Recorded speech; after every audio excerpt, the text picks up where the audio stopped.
need people like that where we can see them as an example, because I'm sick of these day one evangelists who are like, oh, you have to try keto. I've been doing it for 3 days. It's so good. And you're like, talk to me in 6 years, dog. Like, we don't need more talkers. We need more doers. All right, everybody, welcome back to the Better Than Rich Show. Today's guest is none other than Nate Palmer at Low Carb Hustle on Instagram. He's a great follow. You're going to really enjoy what he has to say in today's conversation. We had a really wide-ranging discussion, really around health, fitness, some of the myths out there. Nate is really, really well educated. He really got into some of the science and just how to avoid all the pitfalls, right, of the information overload that is undoubtedly hitting you in the eyeballs and the ears every single day related to health and fitness. Mike asked some great questions. I asked some good questions. We also got into just how to actually really enjoy your time in the gym. How do you actually use it as a recharge? How to have a positive outlook on it. Mike, what were some of the things that stood out for you in this conversation with Nate?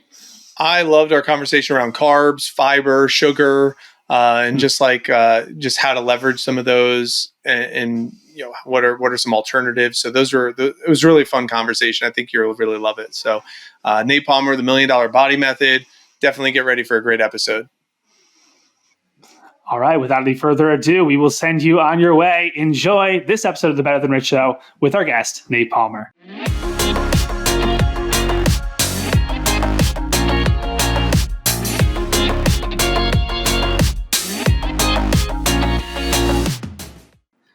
All right, welcome back to everyone to the Better Than Rich Show. And Nate, welcome to the show, man. How are you?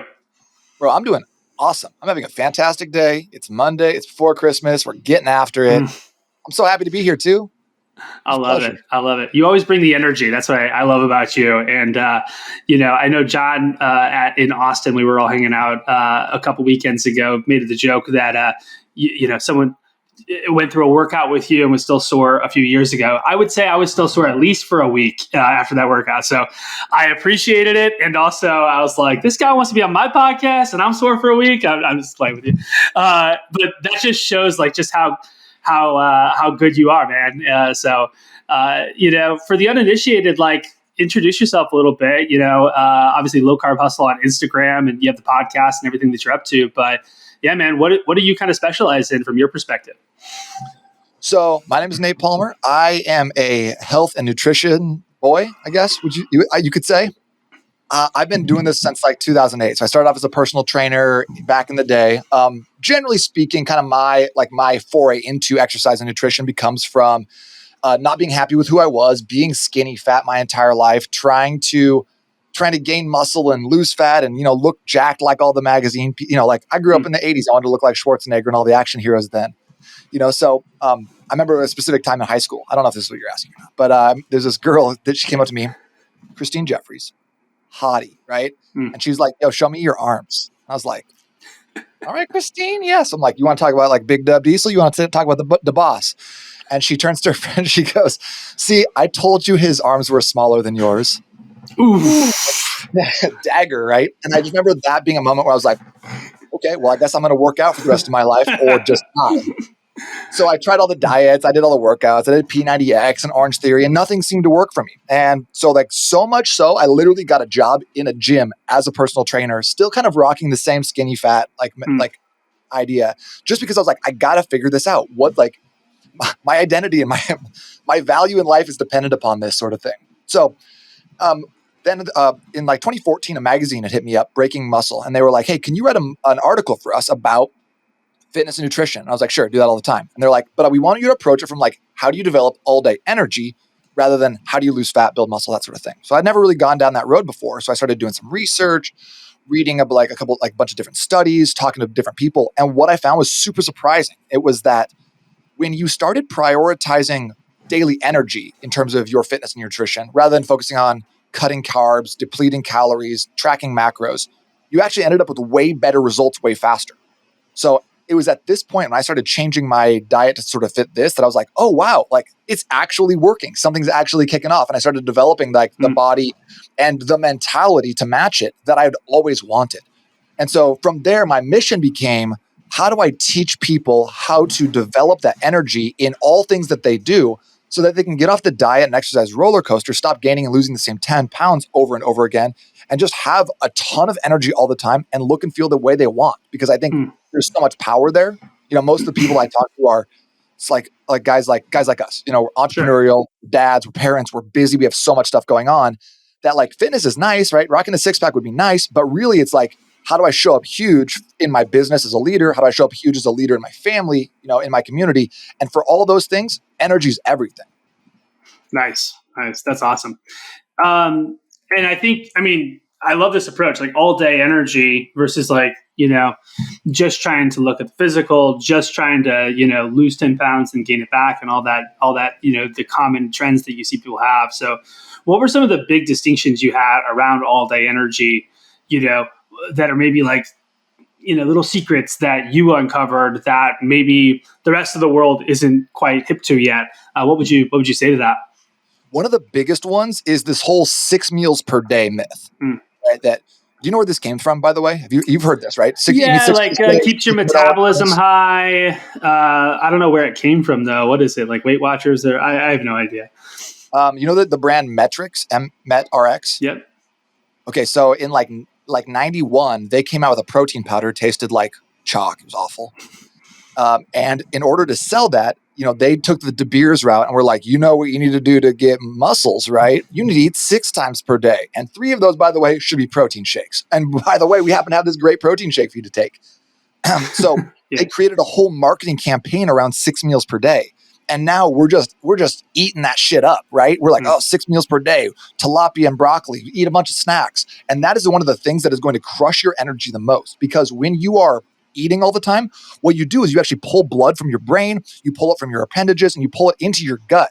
So you can never have vibrant energy when you're digesting. Digesting is its own activity. So I try to teach people, let's get off the snacking bandwagon. Let's get off the 6 meals per day bandwagon. Let's bring that down to 2 or 3 meals per day. And that way we're giving our body the nutrients it needs at the right times. And then making sure that you're not always in a constant state of digestion where you're just at 60%, which is where people live at. And they think that's normal. So people sometimes will come to me and do this, like the stuff I tell them, and they're like, "Oh my God, I feel amazing. I feel superhuman." I'm like, "Guess what? You don't. You feel normal. That's just how you're supposed to feel." That's great. I love it. I really appreciate this topic because my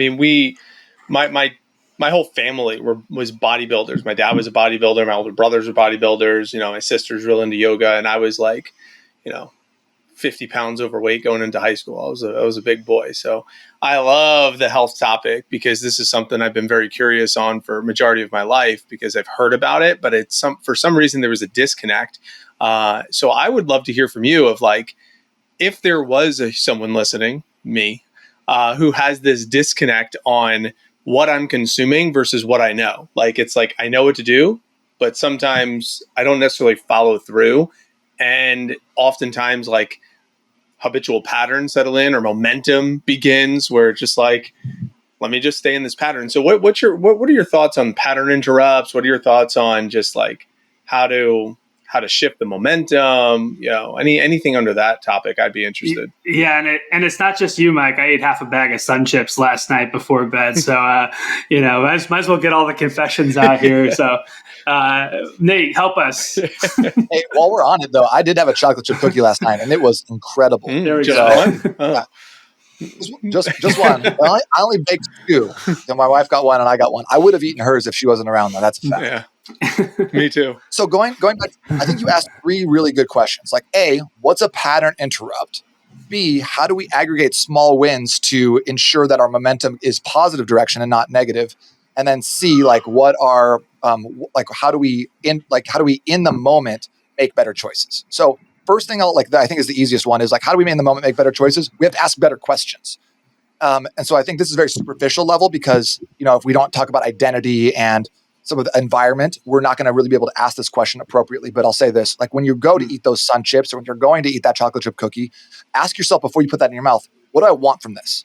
Not, is this good or bad? Because I think that that's a really negative pattern to go down. Oh, I'm eating clean. I'm eating dirty. I'm going to cheat meals. I hate cheat. Like that, the whole idea of cheat's stupid. You wouldn't cheat on your partner.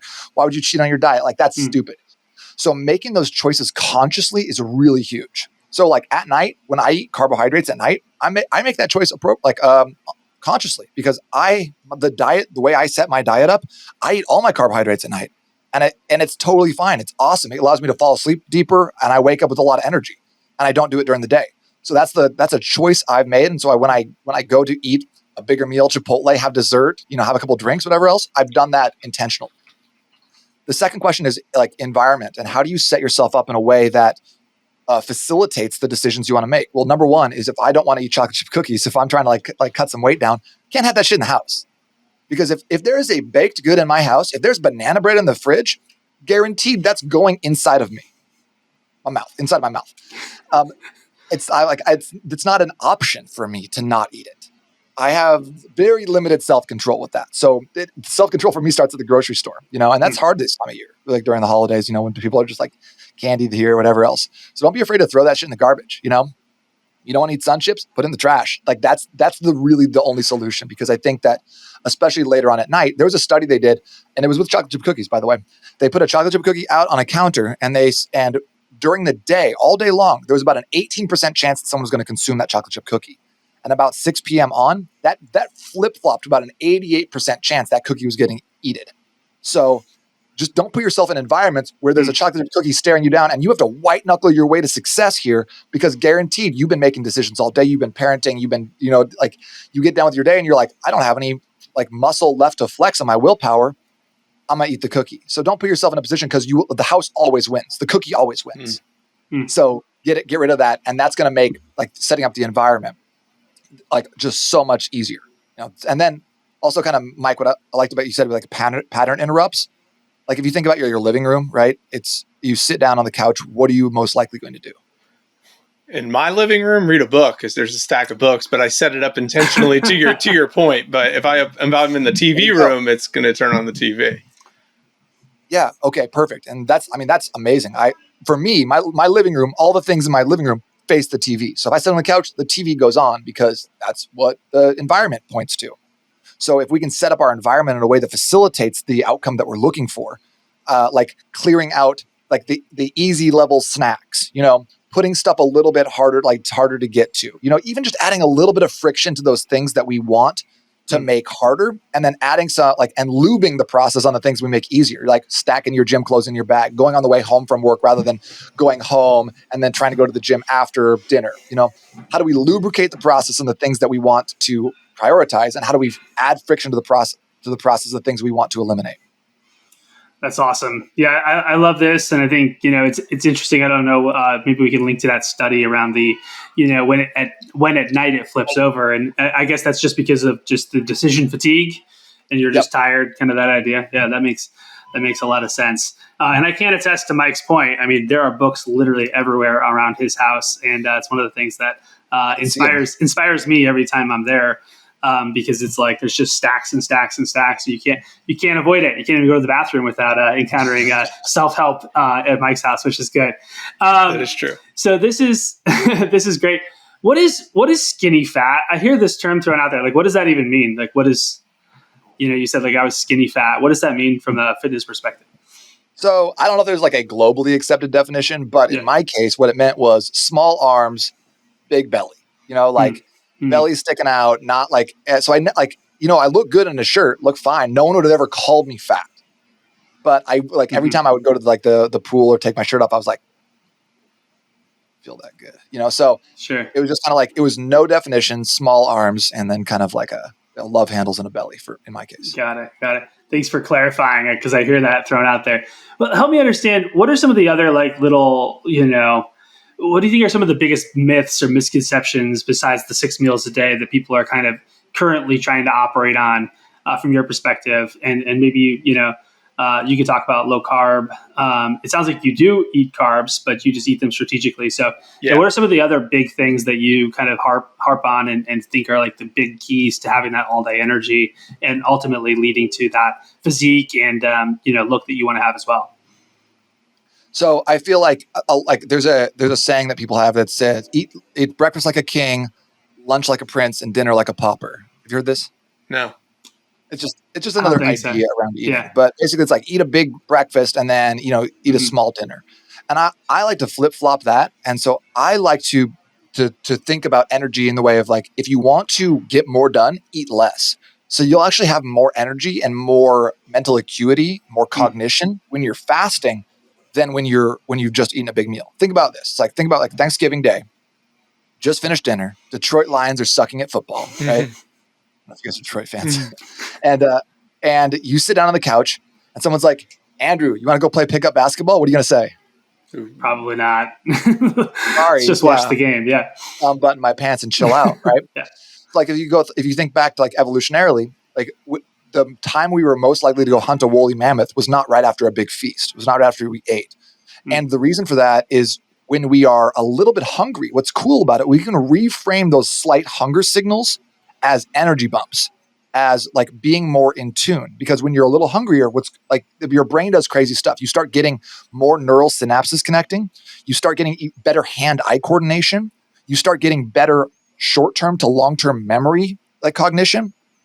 So like you just kind of elevate your state. You get just a little bit better because in order to hunt and to stay alive, we needed to have that beat, like that focus, the ability to dial in. So I think that eating light during the day, allows you to show up big on a podcast. It allows you to like go to your meetings and like be very productive. It allows you to get on sales calls. It allows you to do all the things that we're doing on a daily basis. And then when we have that bigger meal at night, whether that's like rice or potatoes or burritos or whatever it is, number one, we're not stressing about it because we ate light all day. So we have a little bit of a buffer there. It's almost like nutritional insurance. And then number two, you like when you now spike those carbohydrates, you've had the Chipotle burrito syndrome before. You eat Chipotle at lunch and then you go home and you're like, I could go for a nap right now. I could go under the desk. No one's going to know. So we want to harness that sensation, because eating carbohydrates will take us from what's called a sympathetic nervous system dominance. That's like, people call it fight or flight. I think shake and bake is probably more appropriate. Shake and bake. And then we want to, like, the carbohydrates will shift us to parasympathetic nervous system dominance. That's rest and digest. So like number one, use the foods as tools. And I don't want to, like, I think a lot of people are like, food is fuel. And like, yeah, but food is also like culture and love and, how we like spend time together. But use these things tactically in a way to get more of what you want, right? So if you want better sleep, more relaxation, more ability to just kind of tune down and chill out at the end of the day, that's a great time to have carbohydrates. If you don't want that at 10 a.m., probably a good time to eliminate carbohydrates. So just making those choices strategically, now it's like, how do I develop focus? How do I crush at my job? Now we're not making as many emotional decisions in the moment of like, you know what, I could eat a donut though. Cause you're like, yeah, I could, it's not off limits, but why don't I just have that for dinner as my carbohydrate and then kill it at this meeting in 20 minutes?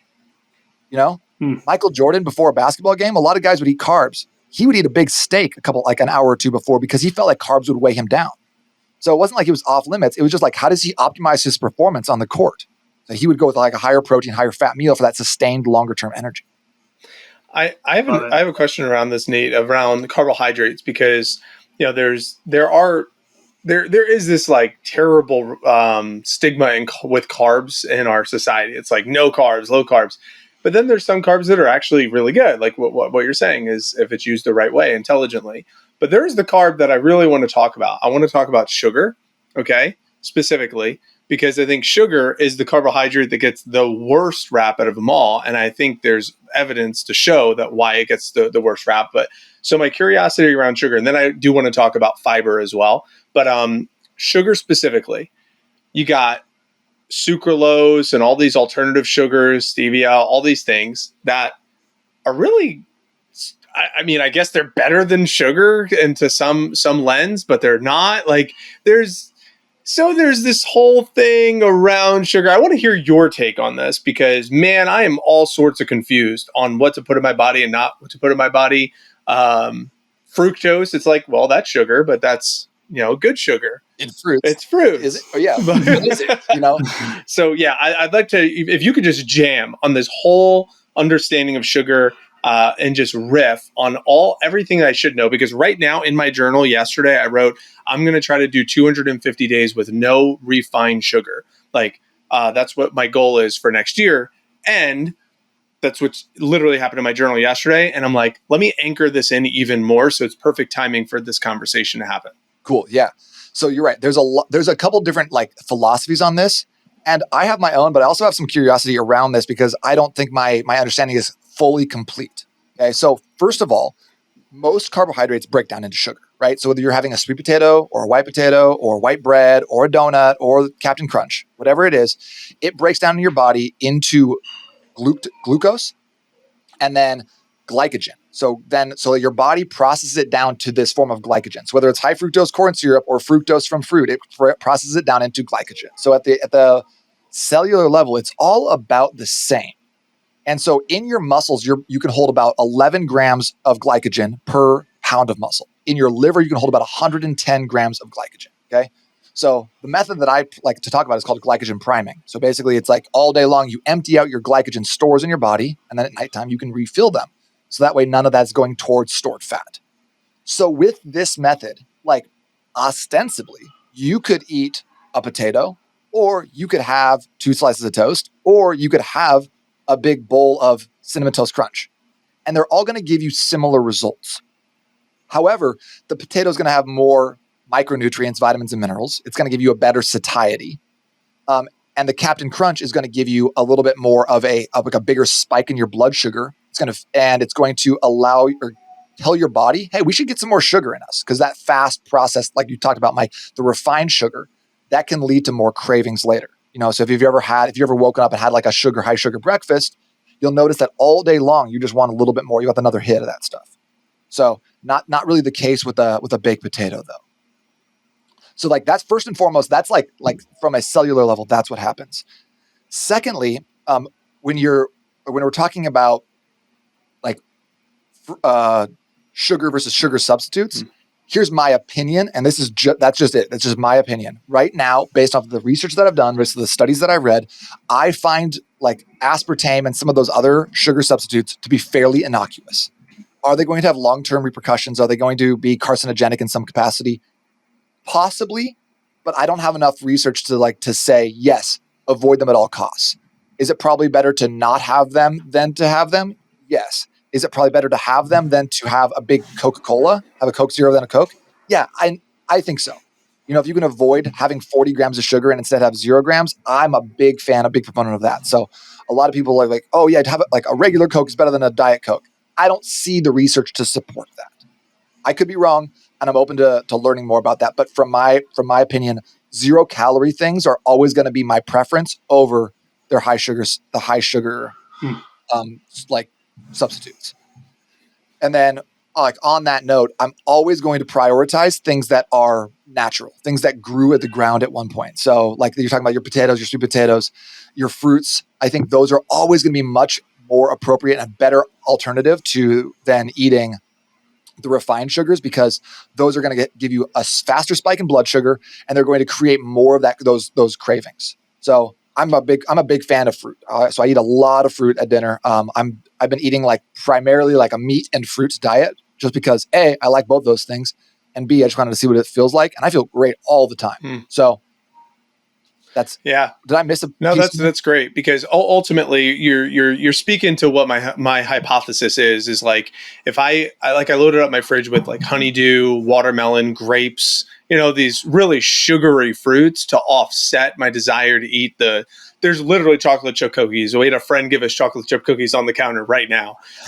And I've been tempted to eat them, and I have, but I've also, because I'm surrounded with watermelon, honeydew, and grapes, I'm like, let me eat these first. And if I still am not satiated, then I'll go for the cookies. And oftentimes, oftentimes in the last, 3 days since I've had the cookies, I haven't ate as many cookies, because those cookies would have been long gone if I didn't have the grapes and the watermelon and honeydew around me. But so this is good. And just to clarify, just for any listener, can you, when we say refined sugar, what does it mean to you, just to make sure that that's captured? Because sugar, again, has a bad rap where it's like, banana is very high sugar, and also you got these sugar alternatives. So when you hear refined sugar, what are some examples?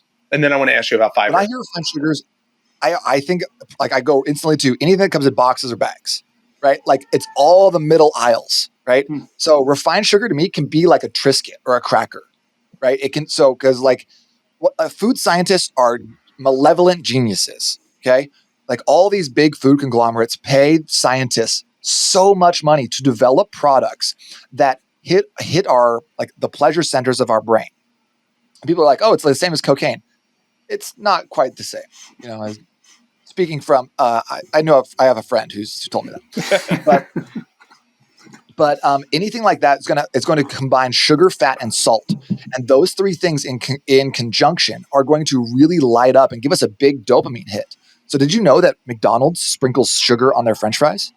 No, that makes sense. You can't taste it, but it hits you. And that's why you can't eat one. No one's ever eaten one McDonald's French fry at a time. That's why you have to eat 16 and shove them into your mouth before going back for the second handful. Like it's out of your control. It's unconscious. And because they've had years and years to develop these things. So for me, refined sugar is anything that is like artificially made, that is not made of ingredients, that is like has taken ingredients and combined them into some unholy abomination that they now sell in a bag and that never goes back. That's kind of my perception. And so anything like enriched wheat flour, stuff like that, if you see that on a label, that's refined. That turns into, or that's an example of refined sugar. Yeah, even like you said, like wheat flour. And you know why? Do you know what's enriched with? This is a fun aside. Ooh, tell me. So most of the time when it says enriched flour, is they're enriching it with folic acid, right? So the interesting thing about folic acid is that 44% of people cannot digest folic acid in its artificial form. Folic acid is a man-made construct. So when you cannot digest folic acid, you can start developing like weird anxieties, and you can start feeling kind of just like uncomfortable, which is fucking crazy because guess how much folic acid is in prenatal vitamins? Like 1,200% of our recommended daily allowance. So a lot of times, and I'm not a doctor, a lot of times women who take like folic acid, because the doctors will always recommend these prenatal vitamins, they start taking them and they start feeling really weird. They're and then a lot of people will be like, oh, well, it's prenatal depression, you're having like the baby blues, whatever it is. And then they have the baby, they get off the prenatals and they start feeling better. But a lot of times that is related to a incompatibility with folic acid, that comes in enriched white flour. So, fun fact. Interesting. Yeah, that is a fun fact. Is there an alternative to folic acid that we should consider? Or, that's a good question. I don't know the answer. That's fine. Let me ask you about fiber because I'm sure you know the answer to that one. So there's soluble, insoluble. You always see those on the label in a lot of cases. And then obviously it's underneath the carbs. So if you see like 24 carbs, but like you look at 12 grams of fiber, it's like, oh, you subtract that fiber because it's good. It's a good carb.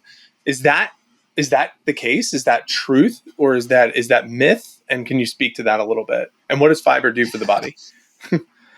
Yeah. So I like fiber. Fiber's great. You find that in a lot of vegetables, right? So a lot of those, like for example, celery. Right? Celery, sometimes people will say, has a negative caloric load because it takes your body more energy to process it out than actually exists in the plant.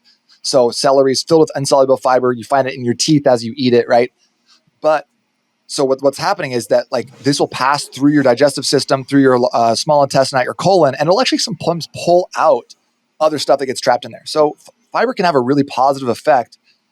But the new science, this new math that we've been seeing in the last 6 or 7 years of people being like, oh yeah, you throw some chicory root extract in there, now the carbs disappear.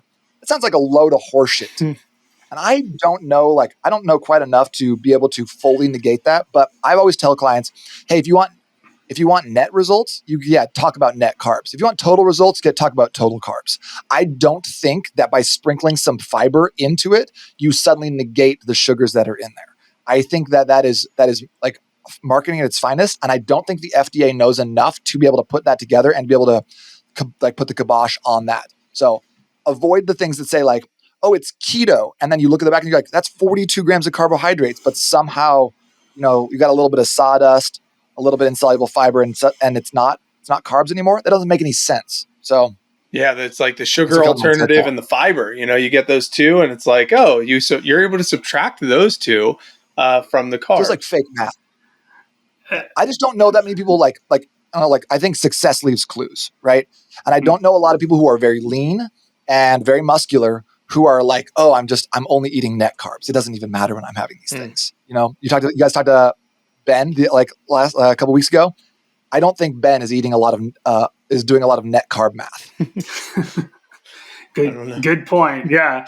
And, but I mean, that is a great point. I'm glad you asked that question, Mike, because it's like you see everything keto these days in terms of net carbs. And then, they're able to slap a keto label on it. And I was like, when did the math change? That's literally been just in the last few years they're starting to market in terms of net carbs just rather than total carbohydrates. So it's very interesting. Also, those labels, you can pay for those, right? Those are like a yearly subscription. So it's not a lot of, it's a little bit of the Wild West right now. So something says keto on it. Yeah. Don't assume, if I'm thinking keto, we're thinking high fat dairy, we're thinking meat, we're thinking eggs. And that's about it. Like there's no keto crackers. Like it's almond flour. You're like, but why cheat? Why cheat when you if you're trying to go down this route? Why cheat? Yeah. Great points, man. I love this. One thing that's interesting is I'm curious on this origin story, right? Of this little moment where she says, "Hey, I told you your arms were bigger than his." How do you, because there is even almost like an archetype, right, Nate, of a bunch of buff dudes who actually are just secretly deeply insecure, and now they find themselves at the gym and they can't. The only things they have no personality other than the fact that they lift weights. It's you're clearly not that, right? But it's how do you wrap your head around that, or how do you actually become somebody who's conscious about these sorts of things rather than just a vain, person who wants to look good? And I don't know. Talk about that a little bit. I'd love to hear your thoughts. That archetype exists for a reason. There are a lot of there are a lot of massive hurt little boys in the gym right now.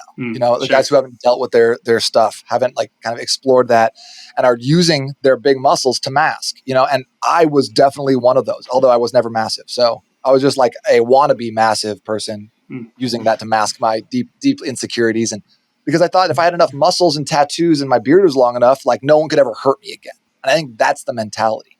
So whether or not you are skinny fat, super skinny, overweight, whatever else, a lot of times people start their journey out of fear. We're running away from something. We don't want to put up with wherever we were at. We kind of start being I got to do something different. I got to change.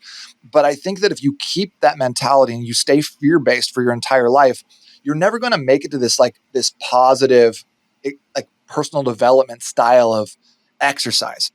So at some point, it has to shift from running away from fear to running towards pleasure or running towards something bigger.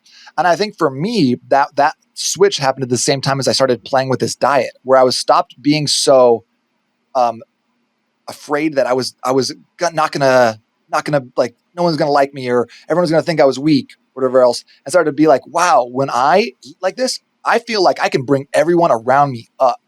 When I showcase what's possible, when I am fit and do these things, I can bring the kind of just the general consciousness, my group of 5 people that surround me, I'm going to bring that average up. And so when I started to think a little bit differently about it, about rather than being afraid of what people would think, but how could I make a bigger impact on people? That made a huge difference for me in my life and just my perception of training and exercise. So now it's a joy to go do it rather than I have to go beat myself up in order to feel good about myself. Yeah, dude. I mean, I love that. And it's definitely the way to get to a person like me and my motivations, because it's almost like you have a moral obligation, right? You have it's part of your responsibility to take care of yourself in order to show up better for people. And, that's where it's even if you didn't want to look, like Nate with his shirt off or whatever, but you feel like you have a responsibility to leave the world better than you found it. You have a responsibility to at least take your health seriously, right? To take your energy seriously, to ask yourself, how can I have all day energy and raise, my energy and the energy of those around me? So if you're listening to this right now and you're like, yeah, I don't want to work out 7 days a week. Well, who cares? You have a responsibility to take care of your energy, regardless of what it is that you want to do for a career or whatever. So that's my little rant there. But Mike, what's coming up for you? What's coming up for me is this year specifically, I did 160 workouts. I tracked them all. I did a really good job with it. I did over 2.5 million steps. I tracked it. I tracked my reading. I tracked my water intake, 216 gallons of water. I did all of these tracking. I strengthened this relationship. It was really good with the tracking. And I'm also curious on the rules that I've set for myself under the umbrella of tracking, where I'm trying to get this integrated into an identity where I don't need a track. So the point of the tracking was to integrate it into an identity where I don't feel as many rules. Like I feel tight sometimes around how much information is around me where I'm questioning, am I making the right choice? And that's an insecurity for me that I don't know if any of the audience members listening to this could relate to, but it's like it's information overload, analysis paralysis. Am I making the right choice? Is this actually good for me? And I would love to hear from you on like what do you coach your people if you have an entrepreneur or a mom or a dad or someone that you're coaching that has this analysis paralysis, or like, am I making the right choice whenever they put something in their mouth? What advice or what counsel do you offer to them if they feel a similar way that I feel? Yeah, because you're right. There's a million things out there, and you just walk down the supermarket aisle and you see like all the magazines and lose 10 pounds in 8 days and try the vegan diet, or you got to go keto, or what is even carnivore, and there's so many different things out there. So first I will say that everything can work. Everything can has a time and a place. So if you want to work out at home and do P90X, great. If you want to eat only keto and go on walks, great. That can work. If you want to eat a little higher carb, if you want to eat 6 times per day, that can still work. But when you start to mix and match these ideas and start creating okay, well, I'm going to do this because I like this, but I'm also going to do the small law of squat cycle, and I'm going to squat 6 times per week. And you start combining these things that are definitely that are not congruent with each other. That's when I think we start running into troubles. And I love doing N1 experiments, trying stuff out for myself and seeing what works. But I think that if I had just taken one person's approach, instead of trying to outsmart it, especially in my 20s, I would be much farther along the path because I would have not had so many lessons and things that didn't work. So I think that the number one is what you're doing giving you the results that you're looking for. That's the first thing. So if you're tracking and you're seeing results and progress, then keep doing what you're doing. Don't stop overanalyzing and start conceptualizing that framework. So that way it's a little bit simpler, and every day it gets a little bit simpler. You don't have to you don't have to think about it and weigh it and measure it and do net carb math and that sort of thing. Just as much as you can, simplify down as long as it's working. And if it's not working, find someone who has what you want, who's done it at a high level themselves or has brought some other people along with them, and then just do exactly what they say. And this is a lesson I've learned a lot in business is I'm always trying to outsmart the process. I hear from one coach who's like, well, you gotta post on social media. And I was like, well, what if I don't do that, but I do it like this instead? And guess what? I stay stuck. I stay spinning my wheels because I try to do it a little differently than the way he told me to do it. And then I find okay, well, he says I have to do this. I have to go live once a day. I'm like, I hate doing that. I don't want to do that. Fine. I guess I'll just do it. I guess I'll just do it because he told me to. And then all of a sudden my results seem to improve gradually over time. Even though it was something that I didn't like to do, it was uncomfortable for me. And I didn't necessarily think it would work because of whatever reasons I had in my head. But I just did the process. I just followed it, put my head down, and kind of put on blinders. That's always when I seem to get the best results, is when I stop looking up and looking around and being like, what else is out there? Keto sounds interesting. Oh man, I could work out twice a day.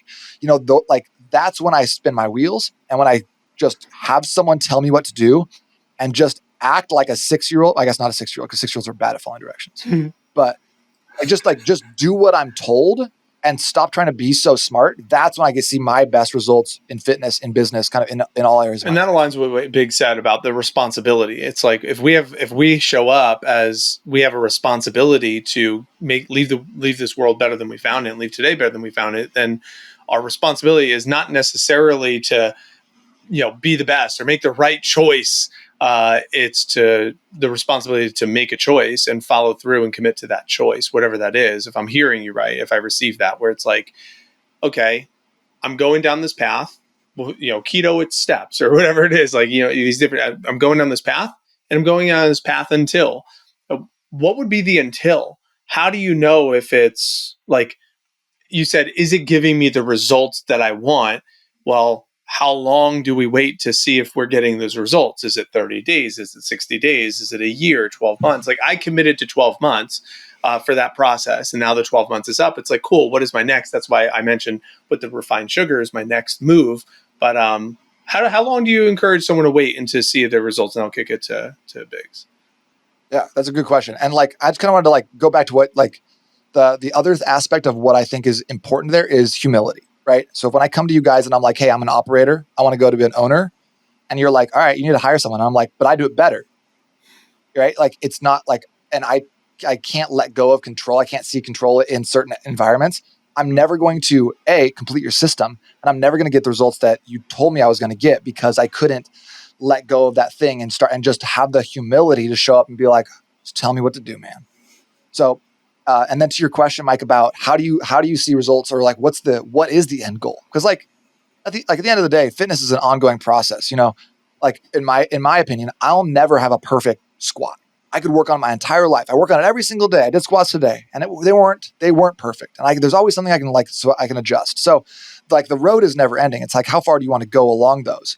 But in terms of what you're talking about, if it sounds like, all right, well, I'm tracking stuff because I want to see weight loss. Well, what would you consider a win? Is it I dropped 5 pounds? Is it I dropped 40 pounds? Like what is that to you? Because that's different. Like if it's like I need to lose 5 quick pounds. All right, well, you could probably hit that goal in like a month. No problem.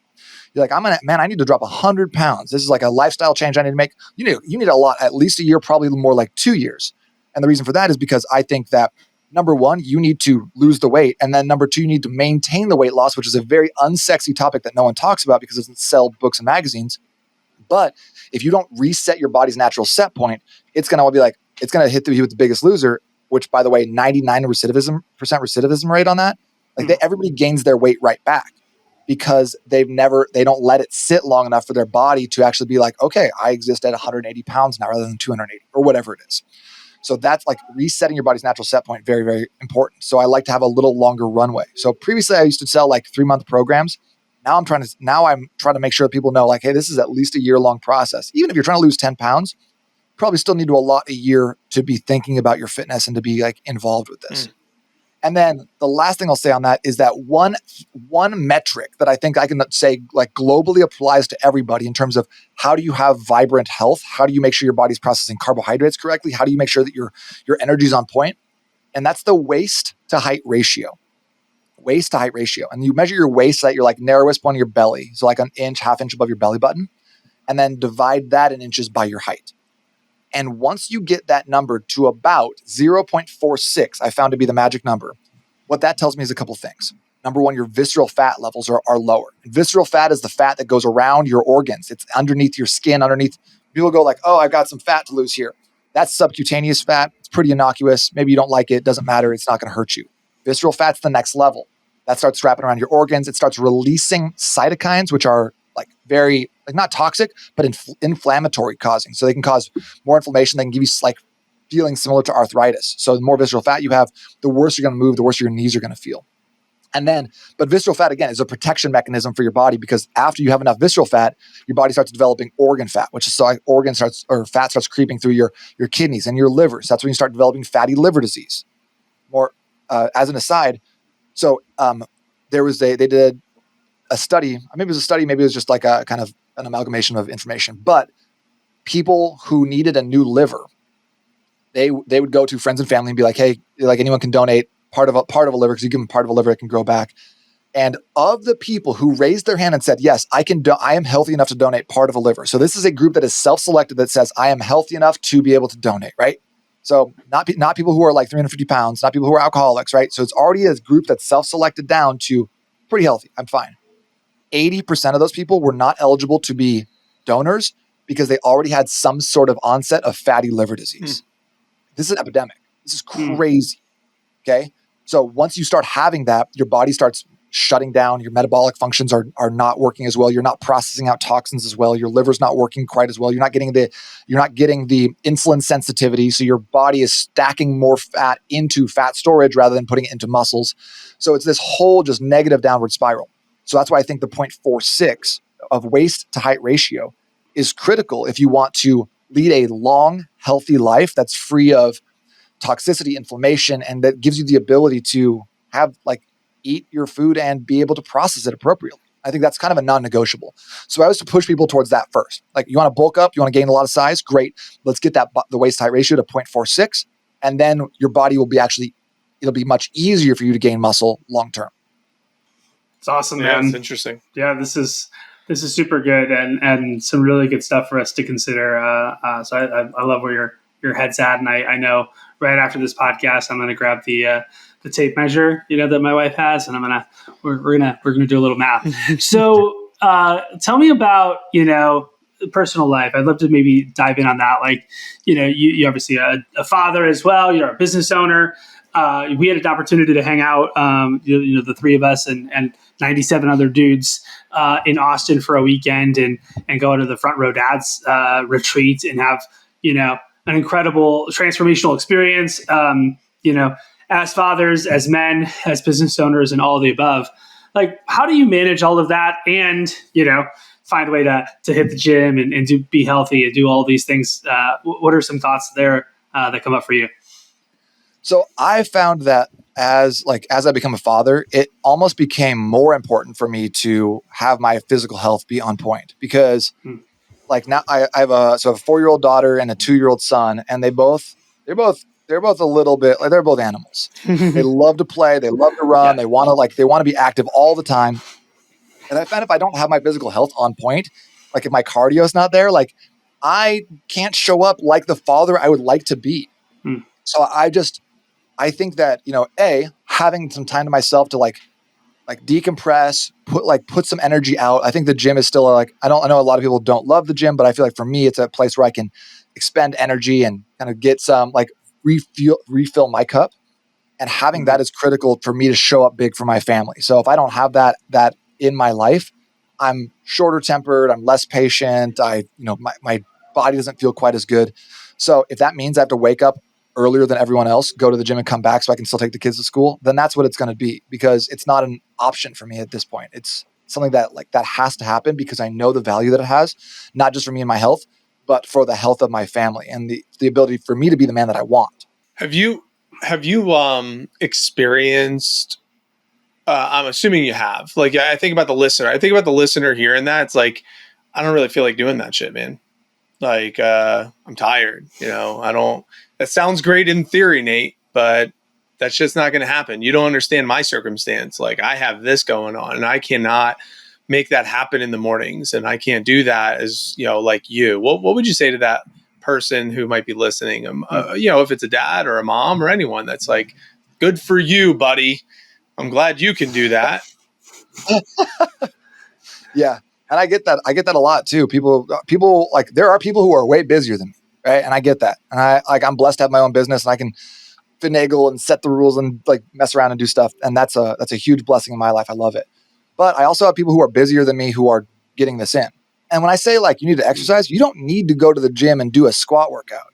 You need to move your body. That's the only thing. So in my book, The $1 Million Body Method, I talk about the 7 daily investments, 7 things that you can do every single day to prioritize your health. And one of them is train for 30 minutes. And all you got to do is get outside, take a 30-minute walk. And I guarantee you that when you finish that walk, you're going to feel better than you did before. You're going to have more energy. You're going to be able to like have more patience. You're going to have better thought process in your business. Like, it's amazing the thoughts you have on walks. Like when you deliberately pull yourself out of the business, when you're like, oh, I'm so busy, I have to do these things. And you force yourself to stop and take a walk. You come back rejuvenated. You come back with better ideas. You come back with more productivity. So I think it's a non-negotiable if you want to have success. So you have to find time. And it doesn't need to be 30 minutes in the morning. It can be 3 10-minute walks. It can be 2 15-minute walks. And you can bring your kids along with you. You're like, I got 7 kids at home. Well, make it a family affair. Put them all on your back, put them in a stroller, and now make it a little harder for yourself. But you have to get out there and you have to do something. So I think walks, one of the easiest way to start. So in my program, the $1 Million Body Mastermind, I have 3 tracks. Number 1 is all we got to do is walk. That's the only thing you need to do. You don't need to do anything else. With the goal of over the next 6 to 12 months, you get up to the point of what I call a 30-15-3. So that's 30 minutes on a 15 incline treadmill at a 3 speed. It's one of the greatest workouts of all time. It's recovery, but it's also cardio. You sweat a lot, you burn it off, you burn a ton of calories, but you leave feeling rejuvenated and not beat down. ankles don't hurt, your back doesn't hurt. It's fantastic. So that's the big goal of the first track. The second track is walk for 3 weeks and then start building up into the gym. And the third track are people who are just like, I was a college athlete, I'm already working out. Let me add them, put me in coach. And those people go straight to the gym. So most people, I'm not saying, all right, let's go bang some weights around first thing. That's probably 15% of the people I talk to. So for anyone else who's listening, who's like, man, I can't do that. You need to get outside and walk. Does that mean you have to wake up 10 minutes earlier? Then do it, right? Because it's not about you. It's about your family. It's about your business. And you need to make that a priority, Like, and if you want like facts, if you want to just see that this is possible, every Sunday you get a notification on your iPhone that says how much screen time you had. Every Sunday, that you spent 2.5 hours on your phone every single day. How many Netflix series have you been through in the last month? Like, there's time. You need to create it, because if you don't create time for your wellness, time will be created for your sickness, and you're not going to like that as much.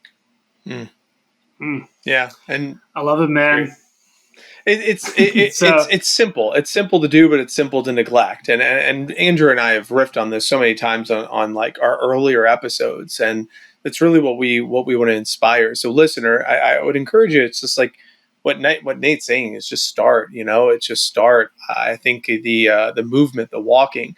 I shared in previous episodes about being, when we were in the hospital, it was just like walk, movement. That was it. That's where it all started. It's just like, walking is so easy to do, but it's easy to neglect. And I'm really glad. I didn't know where you were going to go with that, but I'm glad that you said that, because we've talked about it on the show without my science, understanding of health like you are. It's just movement. Emotion creates emotion. It creates also those thoughts, like you said. And some of my best thoughts came from walking. So I'm really glad that you brought that in. And one last thing, and I'll kick it to Andrew, is can you just talk about breath work? Do you encourage and teach anything that has to do with breath during that walk or during those the workouts? Like anything that you have noticed that makes a difference, if anything at all, if breath is something that you teach to your clients?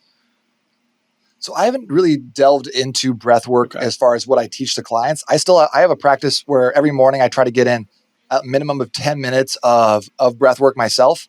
So generally just like nasal breathing, practicing just inhaling, focusing on the breath, kind of resetting, almost like meditative. And then I always finish up with like 1 to 3 rounds of a Wim Hof breathing, that 30 like deep inhales and deep exhales with the exhale, like the hold on the final exhale. I feel like that gets my central nervous system up. I feel really good for the beginning of the day. I have tons of energy. My mindset is on point.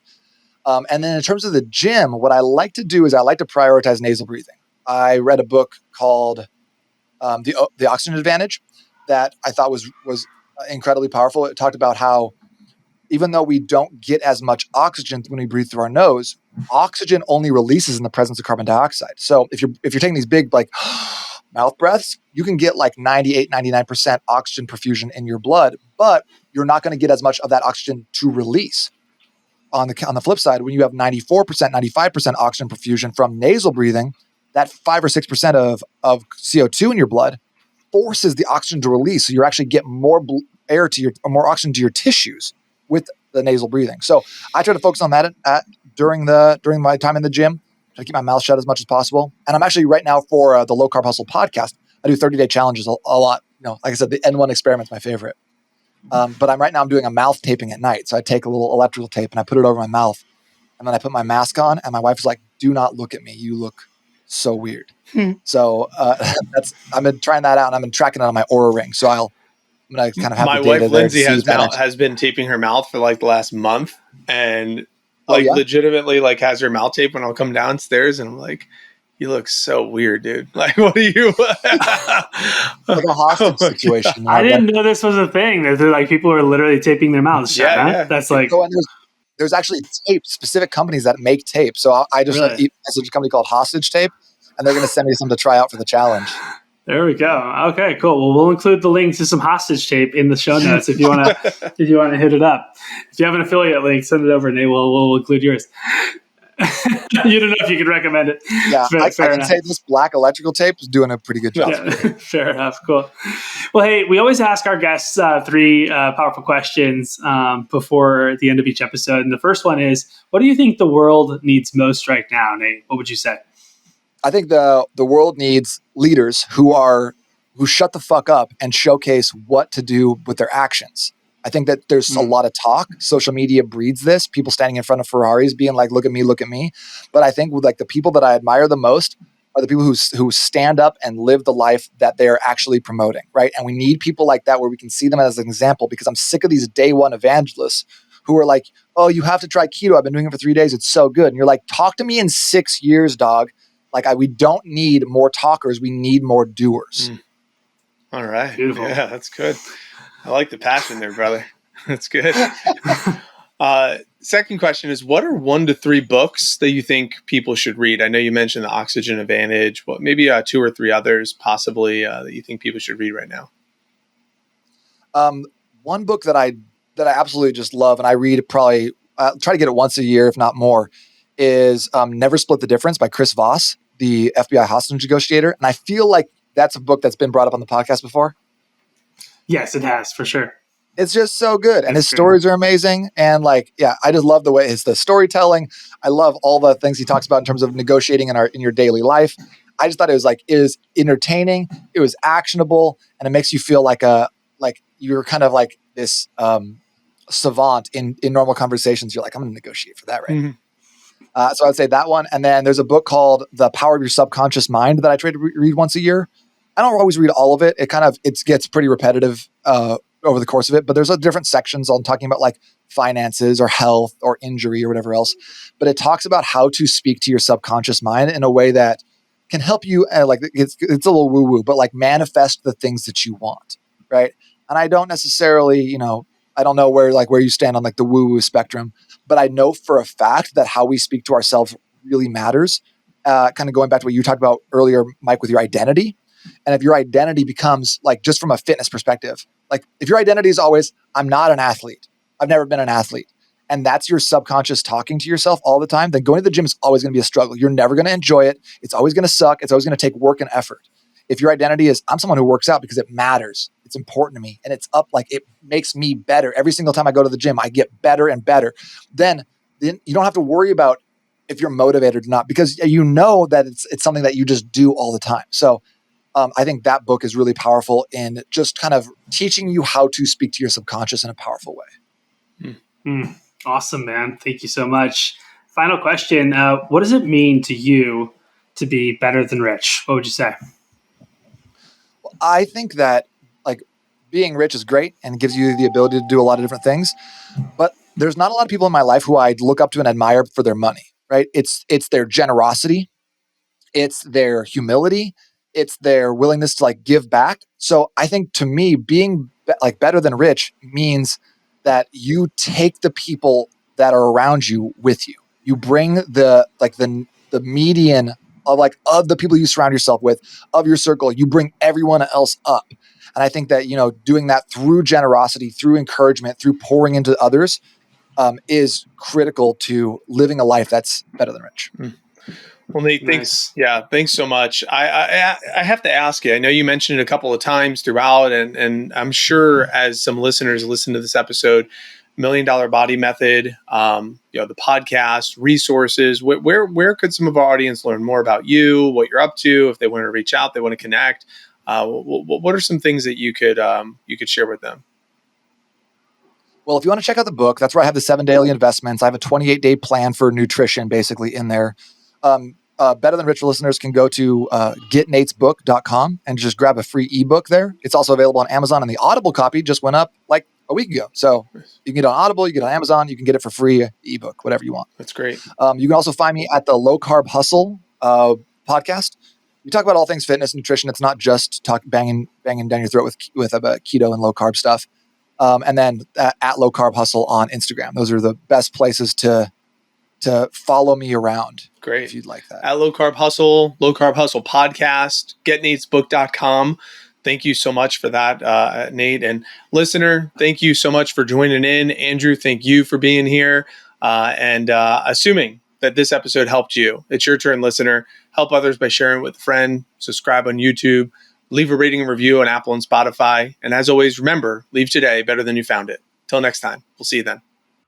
What's up, guys? Biggs here. I hope you enjoyed that clip. If you did, go ahead and check out the other video that's being recommended on the screen right now. You can also subscribe to our channel. And then if you really are interested in what we do, go to automatedelegatesystemize.com to learn more about what we're up to. Thanks again.